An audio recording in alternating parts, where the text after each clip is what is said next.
Vamos direto ao ponto. A cultura do atraso no Brasil. Talvez você já tenha ouvido falar disso ou até mesmo seja vítima desse fenômeno. Mas o que significa, na prática, essa tal cultura do atraso? Por que no Brasil atrasar não é só comum, mas quase que esperado? Vamos tentar entender o que está por trás dessa mentalidade e como isso impacta nossa vida, nossa economia e até mesmo nossa reputação lá fora. Primeiro, vamos começar com uma verdade que dói. O atraso já faz parte do nosso DNA cultural. Desde cedo a gente aprende que atrasar um pouquinho, só 15 minutos, não é bem um atraso. Aliás, para muitos esse tempo de tolerância é quase que institucionalizado. Nossas leis trabalhistas, por exemplo, não consideram 15 minutos como atraso. É como se o atraso fosse algo embutido no nosso jeito de ser. Um certo amigo meu possui carro e ofereceu carona para outro cara, que morava na mesma rua e frequentava a mesma academia que ele. O meu amigo não cobrou nada, foi na amizade mesmo. Mas na primeira semana já começaram os problemas. Geralmente eles iam por volta das 20 horas da noite, mas adivinha? O cara recebendo carona sem pagar nada conseguia se atrasar. Meu amigo disse que sempre eram 4 minutinhos, às vezes 5, 6 e até 10 minutos de atraso. O problema era que isso era diariamente, não eram episódios separados. O cara esperava meu amigo chegar na porta dele para poder arrumar as coisas. O mínimo que se espera é que 20 horas em ponto o cara estivesse lá fora esperando, mas não. No Brasil é diferente. Tenho certeza que você tem exemplos semelhantes. Mas e aí? De onde vem isso? No fundo, a nossa relação com o tempo é muito diferente da dos países que seguem uma cultura linear ativa, como Alemanha e Estados Unidos, onde ser pontual é sinônimo de ser responsável e profissional. No Brasil, a coisa é mais flexível. Aqui, o tempo é visto como algo fluido. Não estamos presos à rigidez de horários. Na prática, isso significa que um jantar marcado para as 20 horas dificilmente começa antes das 21 horas. Agora, vamos pensar nas desculpas. Todo mundo já ouviu ou usou a clássica: o trânsito estava horrível.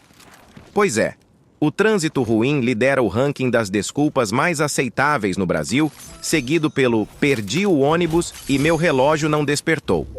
E por que essas desculpas colam tão bem? Porque, no fundo, elas são verdadeiras.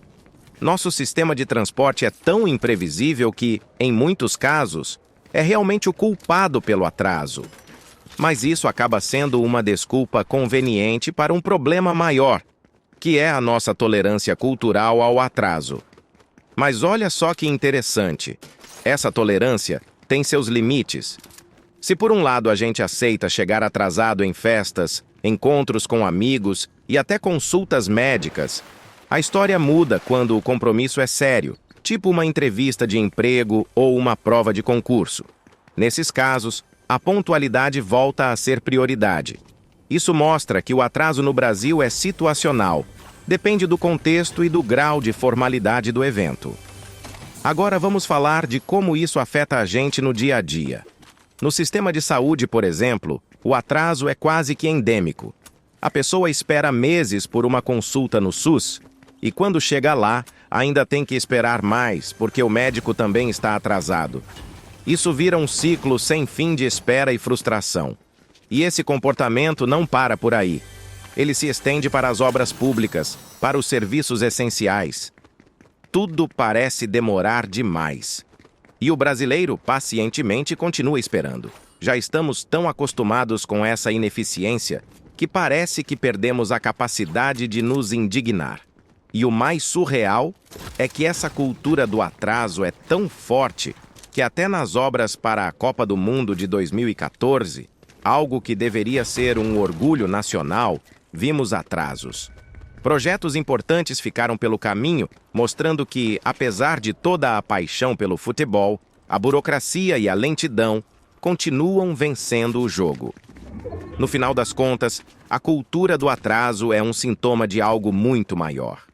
Ela reflete nossa falta de urgência para resolver problemas sérios e melhorar a qualidade de vida.